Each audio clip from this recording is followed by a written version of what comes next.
Okay, Justin Guile, August 9th, I think, I hope. Okay, so I chose case 2 and 3. Here's case 2. So my answer for case 2 is pretty long. Phenylalanine is an essential amino acid, meaning it cannot be synthesized in the body but must be acquired through dietary means. The metabolism of phenylalanine has two major routes. Phenylalanine can be transaminated to phenylpyruvate, or it can be hydroxylated to the non-essential amino acid tyrosine. In the former pathway, phenylalanine is transaminated with alpha-ketoglutarate, transaminase, and PLP, or pyridoxal phosphate, vitamin B6, which can be further metabolized to phenylactate and phenylacetone. The latter pathway, the phenylalanine is hydroxylated using phenylalanine hydroxylase and the cofactor tetrahydrobiopterin, or BH4. The hydroxylated product is tyrosine, and the BH4 is oxidized to BH2 during the reaction. And then it is reduced back to BH4 by dihydrobiopterin reductase, allowing for this cofactor to be, used again. Tyrosine can then be used to produce thyroid hormones and melanin in subsequent pathways. A deficiency in the hydroxylation of phenylalanine can lead to a subsequent deficiency in tyrosine. Because phenylalanine is an essential amino acid, which makes tyrosine, this causes tyrosine to become conditionally essential, as it can no longer be synthesized by the body and must be acquired from diet. A deficiency in tyrosine can be caused by two etiologies: deficiencies of either phenylalanine hydroxylase or dihydrobiopterin reductase.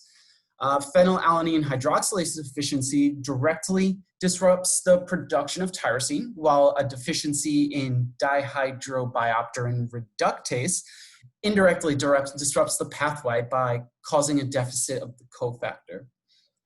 Patient A shows elevated levels of phenylalanine, which indicated a disruption in the metabolism of this essential amino acid, causing it to accumulate.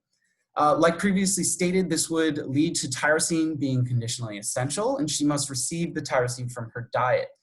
As mentioned by her case, her dietary intake of phenylalanine must be restricted to prevent phenylketonuria, which is an elevated presence of phenylalanine in her urine. A dietary phenylalanine restriction would decrease the urine levels, preventing phenylketonuria, and a higher intake of tyrosine will provide her with the now essential amino acid. Determining the affected enzyme in the metabolism would require administering BH4, which we are doing here. The graph depicts two patients, both of whom have phenylketonuria.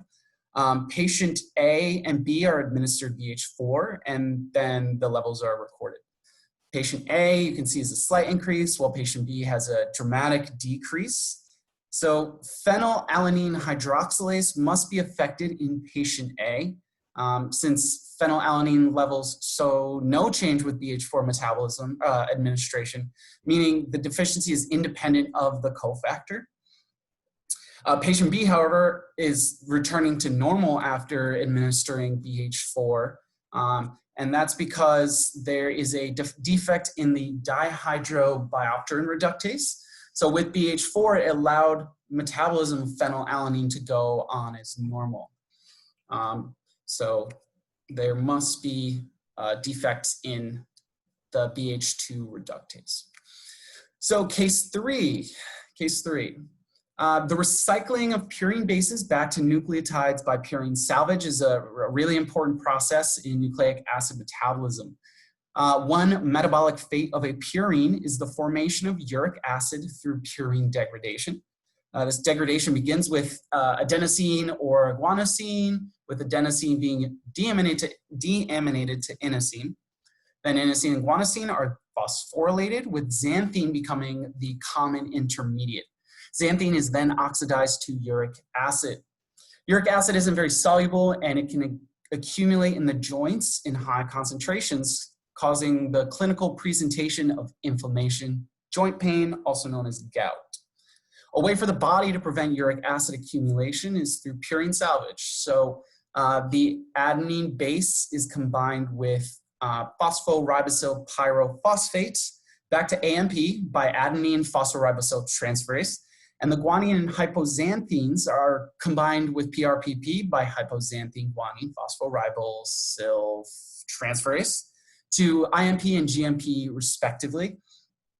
This recycling normally prevents gout by reducing the overall urate levels in the body, but a deficiency along the pathway can interrupt this metabolism. There are multiple causes of this clinical presentation. The first is Lesch-Nyhan syndrome, which is a deficiency in the hypoxanthine guanine phosphoribosyl transferase enzyme that converts guanine and hypoxanthine back to their monophosphate nucleotides. This would lead to an increased flux in the degradation or uric acid pathway rather than recycling through purine salvage. This causes an accumulation of uric acid and subsequent hyperuricemia. The next etiology would be caused by von Geerk's disease, a deficiency in glucose 6-phosphatase, a glycogen storage disease. Without proper function of this enzyme, glucose 6-phosphate cannot be stored as glycogen, causing an increased flux into the pentose phosphate pathway. This leads to production of ribose 5-phosphate, which is used in purine synthesis, and ultimately ends with higher concentrations of uric acid. So more starting substrate of uric acid, more uric acid. The final cause of gout would be underexcretion due to excessive alcohol consumption. Lactic acidosis is triggered by alcohol consumption, and this decreases the uric acid excretion. I also read that it increases AMP during alcohol metabolism, which I'll talk about in a second. The patient's panels showed higher plasma uric acid and lower urinary uric acid. In Lesch-Nyhan syndrome, there would be a higher plasma level due to decreased purine salvage, but the urine levels would remain in normal range or higher. You're excreting more uric acid than normal, but there's no effect on decreasing the excretion. As well as in von Geerk's disease, there's an overproduction, higher plasma level, but the urinary panel should be normal or higher. This narrows the cause down to decreased excretion by alcohol consumption and lactic acidosis. So this would cause a decrease in excretion and show the lower levels in the urine, the 215 mg. So the patient also explained he switched from diet soda to sugary soda in insane amounts. I can barely drink 1 cup of soda. I hate it. Sugary sodas are saturated with fructose, a glucose sugar alternative. In fructose metabolism after soda consumption, the regulating enzyme is aldolase B. That's compared to PFK in glucose metabolism. So fructokinase prior to this regulatory enzyme is the first step in the metabolism and has a very low Km for fructose. So it allows it to be rapidly phosphorylated using ATP, and it generates a lot of AMP. Then after, because aldolase B has a lower affinity for fructose 1-phosphate, the product, than it does for fructose 1,6-bisphosphate from glucose metabolism. Fructose 1-phosphate is metabolized much slower, and the phosphate group becomes sequestered with the fructose. So the first step of fructose synthesis metabolism happens really quick, faster than glucose, and then after that, glucose takes over. So all that ATP, all the phosphate groups are bound with the fructose, and there are high concentrations of AMP. So this means a high fructose diet quickly generates and retains a high concentration of AMP, which again is a precursor for purine synthesis. These concentrations of purine will attribute to the development of gout. And that is it. Thanks.